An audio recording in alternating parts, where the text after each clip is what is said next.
नमस्कार, मैं राहुल कोटियाल।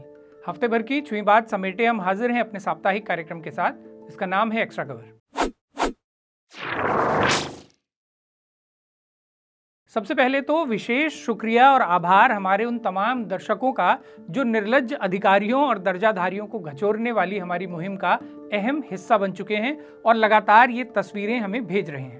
सरकारी पदों पर बैठे ये निर्लज्ज अधिकारी जिस तरह खुद ही फर्जी नंबर प्लेट लगाकर कानून को ठेंगा दिखा रहे हैं, इनका इलाज यही है कि इन्हें तब तक घचोरा जाए जब तक लोग इन्हें सीधा सड़कों पर ही घचोरना शुरू न कर दें। टी श्रृंखला वाली ये टैक्सी गाड़ियां जिनकी नंबर प्लेट नियमानुसार पीली होनी चाहिए और आरटीओ द्वारा जारी हाई सिक्योरिटी नंबर प्लेट ही होनी चाहिए, उसे हटाकर ये लोग सफ़ेद प्लेट लगाए घूमते हैं जो पूरी तरह से गैरकानूनी है।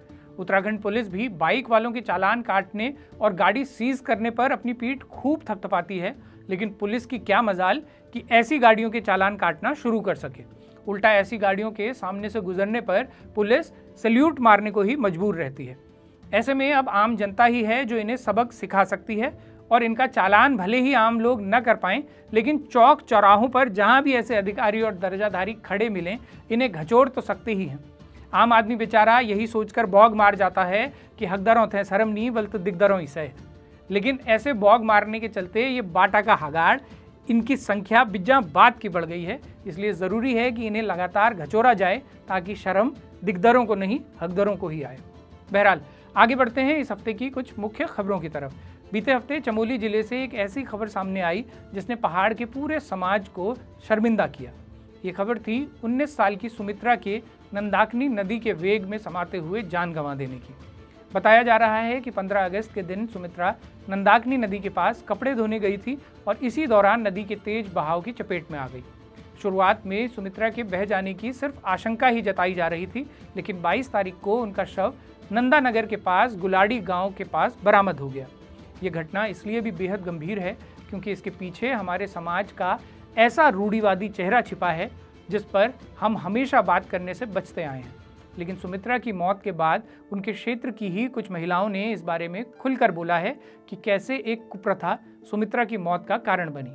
ये प्रथा है मेंस्ट्रुएशन यानी माहवारी के दौरान महिलाओं से ऐसा व्यवहार करने की जिसमें उन्हें बिल्कुल अछूत बना दिया जाता है। सुमित्रा की मौत के बाद गांव की कुछ महिलाओं ने इस बारे में वीडियो बनाते हुए भी बताया है कि कैसे माहवारी के दौरान उन्हें घर में बने टॉयलेट्स इस्तेमाल करने की भी अनुमति नहीं होती और ऐसे में चाहे धूप हो, गर्मी हो, सर्दी हो, बरसात हो और नदी उफान पर ही क्यों ना हो, उन्हें नहाने से लेकर कपड़े धोने तक के लिए नदी में जाने को ही मजबूर होना पड़ता है।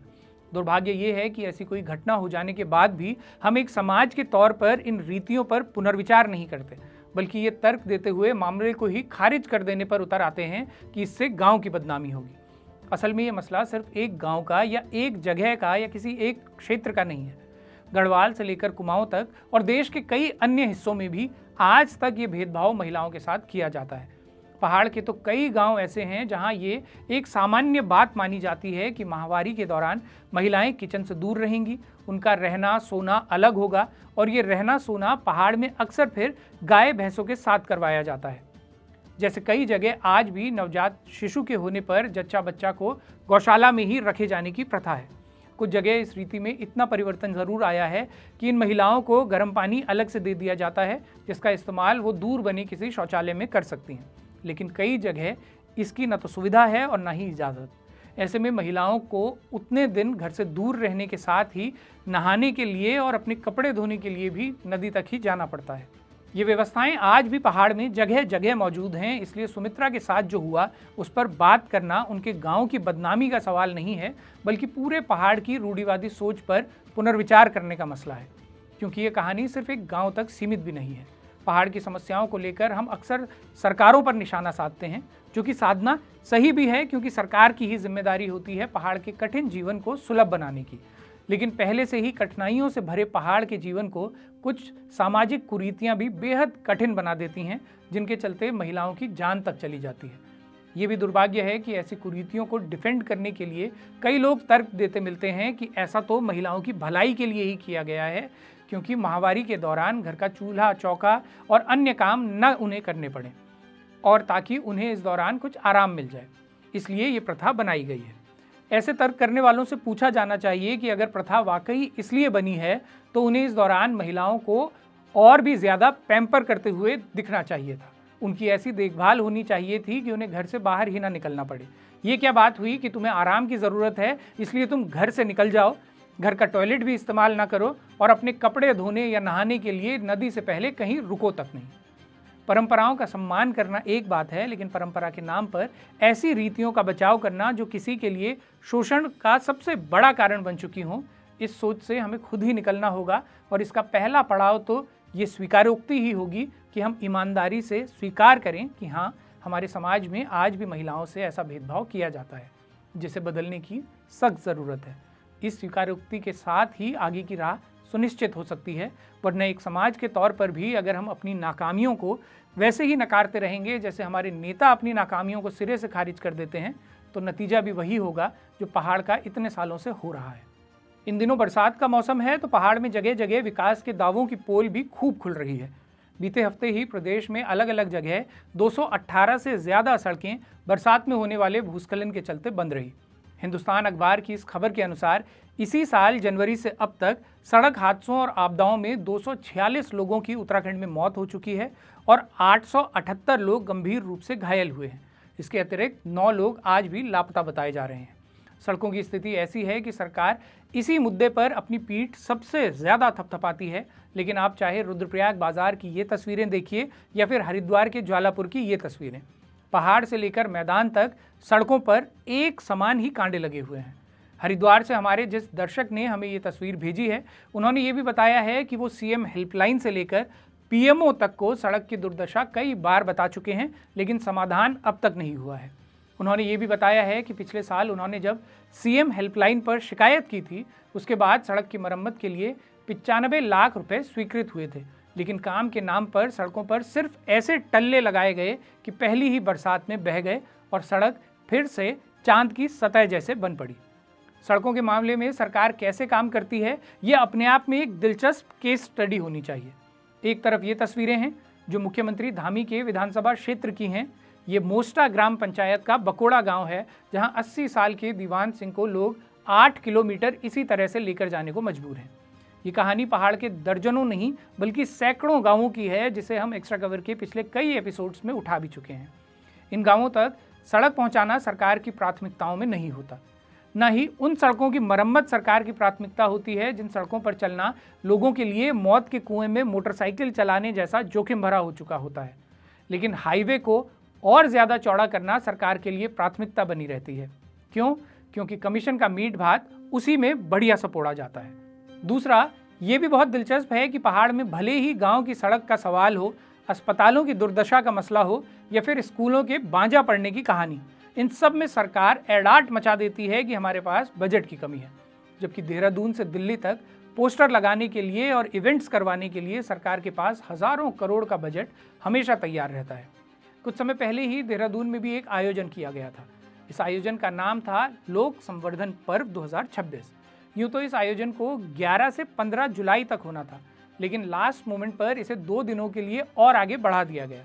ये वही 2 दिन थे जब राहुल गांधी की रैली देहरादून में होनी थी और इसके लिए उनकी परेड ग्राउंड की अनुमति यही कहते हुए रद्द कर दी गई थी कि यहाँ पहले से एक आयोजन चल रहा है जिसे 2 दिन के लिए और आगे बढ़ा दिया गया है, इसलिए राहुल गांधी को परेड ग्राउंड में रैली की अनुमति नहीं मिल सकती।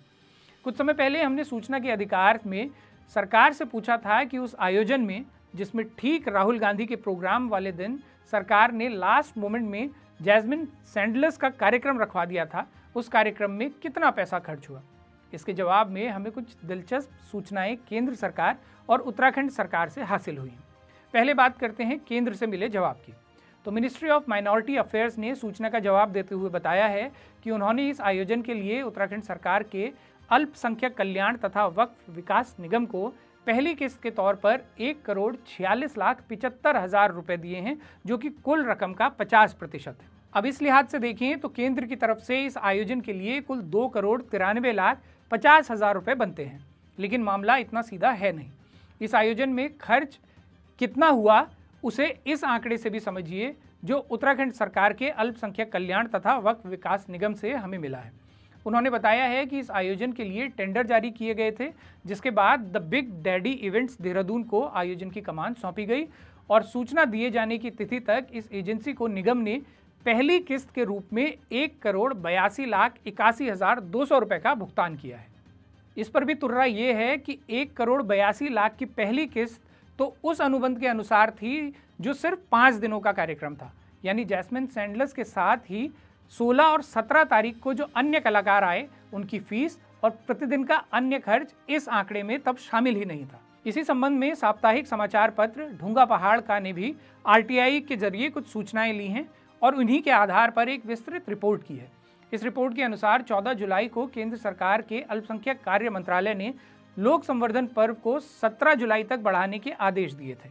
तब 15 जुलाई को, जो वैसे इस आयोजन का आखिरी दिन होना चाहिए था, उसी दिन उत्तराखंड सरकार के अल्पसंख्यक कल्याण तथा वक्फ विकास निगम ने बिग डैडी इवेंट्स को एक पत्र जारी करते हुए कहा कि चूंकि अब नया टेंडर जारी करने के लिए पर्याप्त समय नहीं है, इसलिए आपको ही कार्य की नितांत आवश्यकता के आधार पर 16 और 17 तारीख के आयोजन के लिए भी कहा जा रहा है।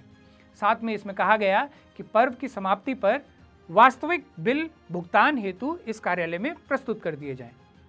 अब इसका फैसला आप लोग खुद से कीजिएगा कि अंतिम दिन में जैस्मिन सैंडलर्स को बुलाने का सुझाव सरकार ने इवेंट कंपनी को दिया होगा या इवेंट कंपनी ने सरकार को। बहरहाल सुझाव जिसका भी था, पैसा लगा आम जनता का। उपलब्ध जानकारी के अनुसार जैस्मिन सैंडलर्स का एक शो 15 से 35 लाख तक का होता है। यहाँ तो उन्हें बिल्कुल ऐसे बुलाया गया था कि 2 दिन में तुरंत पहुँचो, तो स्वाभाविक है कि ऐसी अर्जेंसी में भुगतान भी ज़्यादा किया गया होगा। अर्जेंसी में तो तत्काल के टिकट ही कई गुना बढ़ जाते हैं। फिर यहाँ तो बात जैस्मिन सैंडलर्स की थी। उन्हें असल भुगतान कितना हुआ, इसकी जानकारी सरकार ने अभी ये कहते हुए नहीं दी है कि इससे संबंधित बिल वाउचर एजेंसी से अभी उन्हें नहीं मिले हैं, लेकिन देर सवेर ये वाउचर एजेंसी से सरकार को मिलेंगे और फिर हम एक और आरटीआई लगाकर ये आंकड़ा भी आप तक पहुंचा देंगे कि इस आयोजन के लिए सरकार ने नितांत आवश्यकता के आधार पर जब जैस्मिन सैंडलर्स को बुलाया था तो आपका कितना रुपए घाम लगा दिया गया था।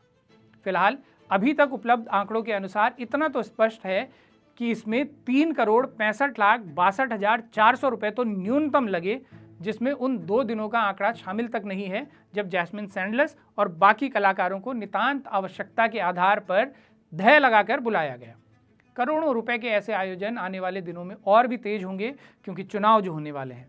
हम ये भी नहीं कह रहे कि ऐसे आयोजन होने ही नहीं चाहिए, लेकिन आम जनता के पैसे से जब सीधा सीधा दलगत राजनीति साधी जाती है, तब ऐसे आयोजन भोंडे लगने लगते हैं। लोक संवर्धन पर्व के दौरान ये साफ दिखा कि उस पर्व को 2 दिन के लिए सिर्फ इसलिए बढ़ाया गया क्योंकि वहां राहुल गांधी की रैली को सरकार फ्लॉप करने का मौका तलाश रही थी। इसी गरज में फिर आखिरी समय में जैस्मिन सैंडलर्स को भी न्योता भेजा गया, वरना ऐसा तो था नहीं कि उत्तराखंड या देहरादून की जनता सड़कों पर बैठ गई हो कि हमें आज के आज सरकारी खर्च पर जैस्मिन का शो दिखाया जाए। राजनीति की ऐसी सस्ती चाल किसी ज़माने में कांग्रेस ने भी खूब चली। साल 1977 में जब देश से आपातकाल खत्म हुआ था और चुनाव होने को थे, उस दौर के दिग्गज नेता बाबू जगजीवन राम की रैली को फ्लॉप करने के लिए भी इंदिरा गांधी सरकार ने ठीक उसी वक्त दूरदर्शन पर उस दौर की चर्चित हिंदी फिल्म बॉबी का प्रसारण करवा दिया था। कांग्रेस अपने ऐसे ऐसे कर्मों का नतीजा आज भोग भी रही है। स्वाभाविक है कि आने वाले समय में भाजपा भी अपने कर्मों के फल भोगेगी। इस मामले में भाजपा नेता अटल बिहारी वाजपेयी ने कभी सच ही कहा था कि सत्ता का चरित्र एक जैसा ही होता है। नेताओं को उनकी जगह दिखाते रहना, कंडाली की झपाक देते रहना इसलिए भी ज़रूरी हो जाता है। झपाक का डर खत्म होते ही नेता वैसे ही हो जाते हैं जैसे इन दिनों उत्तराखंड में भाजपा नेता हो चले हैं कि भले ही अपना जनाधार शून्य हो, लेकिन ये पूरे आत्मविश्वास से कह देते हैं कि चुनाव में सबको औकात दिखा देंगे। ऐसा घमंड नेताओं को तभी आता है जब वो भूल जाते हैं कि असल में वो जनता होती है जो कभी भी किसी को भी उसकी औकात याद दिला सकती है। तो ये था इस हफ्ते का एक्स्ट्रा कवर। 12 मासा के कार्यक्रम अगर आपको पसंद आते हैं तो हमें मजबूत करने में अपना सहयोग ज़रूर दें। इसके लिए आप हमारे चैनल की पेड मेंबरशिप ले सकते हैं, सुपर थैंक्स के माध्यम से सहयोग कर सकते हैं, या फिर स्क्रीन पर दिख रहे इस QR कोड और UPI ID के जरिए सीधा सहयोग भी कर सकते हैं। बाकी अपने सुझाव या एक्स्ट्रा कवर से निकलती कोई खबर अगर आप हम तक पहुँचाना चाहते हैं तो इस मेल ID पर लिख भेजिए। अगले हफ्ते फिर से होगी मुलाकात। तब तक के लिए सिमन या प्रहलाद, प्रणाम।